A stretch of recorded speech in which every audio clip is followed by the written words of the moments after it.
నువ్వు వెనక్కి రా సార్ చూడండి సార్ కోటేశ్వరరావు గారు వర్ధిల్లాలి నాయకత్వం, వర్ధిల్లాలి విజయసాయి రెడ్డి గారి నాయకత్వం, వర్ధిల్లాలి విజయసాయి రెడ్డి గారి నాయకత్వం, వర్ధిల్లాలి వైఎస్ జగన్మోహన్ రెడ్డి గారి నాయకత్వం, వర్ధిల్లాలి విజయసాయి రెడ్డి గారి నాయకత్వం, వర్ధిల్లాలి ప్రభాకర్ రెడ్డి గారి నాయకత్వం, వర్ధిల్లాలి చంద్రశేఖర్ రెడ్డి గారి నాయకత్వం, వర్ధిల్లాలి విజయసాయి రెడ్డి గారి నాయకత్వం, వర్ధిల్లాలి విజయసాయి రెడ్డి గారి నాయకత్వం. చంద్రశేఖర్ సార్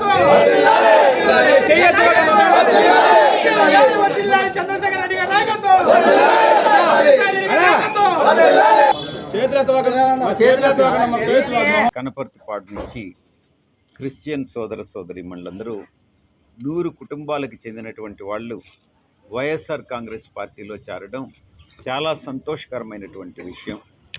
ఈ సంతోషం ప్రతి ఒక్కరి సంక్షేమమే లక్ష్యంగా 5 సంవత్సరాల కాలం పరిపాలించిన నేపథ్యంలో క్రిస్టియన్ సోదరులు కానీ, ముస్లిం సోదరులు కానీ, హిందువుల్లో ఉన్నటువంటి పేదలు, బడుగు, బలహీన వర్గాలు కానీ, ఈవెన్ అగ్రవర్ణాల్లో ఉన్నటువంటి పేదలు కానీ ప్రతి ఒక్కరూ కూడా ఈరోజు ఆకర్షితులయ్యారని అంటే అది అందించినటువంటి సుపరిపాలన, హిందువులకు సంబంధించి ధూపదీప నైవేద్యాలకు సంబంధించినటువంటివి ఉన్నాయి. అలాగే ముస్లిం సోదరులకి చర్చెస్ కన్స్ట్రక్షన్కి ఇచ్చాము, టెంపుల్ కన్స్ట్రక్షన్కి ఇవ్వడం జరిగింది.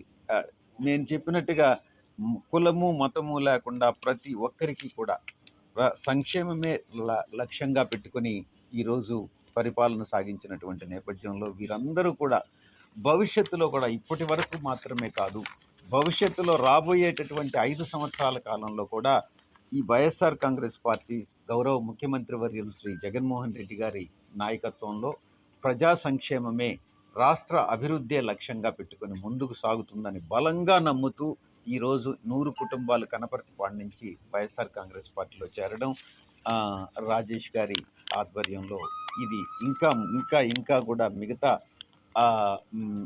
ఒక కనపర్తిపాడుకు మాత్రమే పరిమితం కాదు, రాబోయే రోజుల్లో చాలామంది ఈ రకంగా ఆకర్షితులై వైఎస్ఆర్ కాంగ్రెస్ పార్టీలో చేరడం జరుగుతుంది. చేరిన ప్రతి ఒక్కరూ కూడా వైఎస్ఆర్ కాంగ్రెస్ పార్టీ కుటుంబ సభ్యులుగానే భావించడం జరుగుతుంది. కుటుంబ సభ్యులకి ఏ రకంగా అయితే గౌరవం ఇస్తామో, ఏ రకమైనటువంటి మర్యాద ఇస్తామో, ఏ రకంగా వాళ్ళ మంచి బాగోగులు చూసుకుంటామో, అదేవిధంగా అన్ని బాగోగులు, వాళ్ళ సంక్షేమం కానీ అన్నీ కూడా వైఎస్ఆర్ కాంగ్రెస్ పార్టీ చూసుకుంటుందనని ఈ సందర్భంగా నేను తెలియజేసుకుంటా ఉన్నాను. మీరే చూస్తారు, రాబోయేటటువంటి కొద్ది రోజుల్లో మేనిఫెస్టో అన్నటువంటిది రిలీజ్ అవుతుంది. మేనిఫెస్టోలో గతం కన్నా ఇంకా మెరుగైనటువంటి సేవలు అందించేదానికి వైఎస్ఆర్ కాంగ్రెస్ పార్టీ ముందుకొస్తుంది. ఈ యొక్క ఫలితాలన్నీ గత 5 సంవత్సరాల మన శ్రమ బట్టి ఆకర్షితులై ఈరోజు పార్టీలో చేరుతున్నటువంటి వీళ్ళందరి యొక్క ప్రభావం రాబోయేటటువంటి 2024 ఎన్నికల్లో తప్పకుండా మే 13న మనం ఆ ఫలితాలని సాధించుకుంటాం. ఆ తర్వాత జూన్ 3వ తారీఖున ఆ ఫలితాలు వెల్లడైన తర్వాత మీ అందరికీ కూడా తెలుస్తుంది. ఈ యొక్క చేరికలు అన్నటువంటివి ఇక ముందు కాలంలో కూడా ఇలాగే కంటిన్యూ అవుతాయని మీ అందరికీ తెలియజేసుకుంటూ మైనారిటీ అంటే అటు ముస్లిమ్స్ కావచ్చు, క్రిస్టియన్స్ కావచ్చు, జైన్స్ కావచ్చు, వీరందరూ కూడా ప్రధానంగా ముస్లిమ్స్, క్రిస్టియన్స్కి వారందరూ కూడా వెనకబడినటువంటి వారు కాబట్టి వీరందరికీ కూడా ప్రోత్సాహం ఇవ్వాలి. ప్రోత్సాహమే కాదు, ఒక గౌరవాన్ని కూడా సమాజంలో ఇవ్వాలన్న ఆలోచనతో జగన్మోహన్ రెడ్డి గారు వారికి అనేక పథకాలని ఇంప్లిమెంట్ చేయడంతో పాటు పోస్టుల్లో కూడా వారందరికీ కూడా ఒక మంచి ప్రాధాన్యతనివ్వడం కూడా జరిగింది. అయితే అగ్రవర్ణాలలో కూడా పేదలు ఉన్నారు.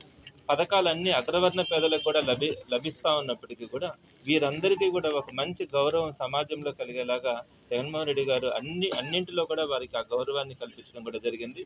దీనికి మరెన్నో వీడియోల కోసం మా ఛానల్ ని సబ్స్క్రైబ్ చేసుకుని పక్కనే ఉన్న బెల్ ఐకాన్ ని క్లిక్ చేసి యాక్టివేట్ చేసుకోండి.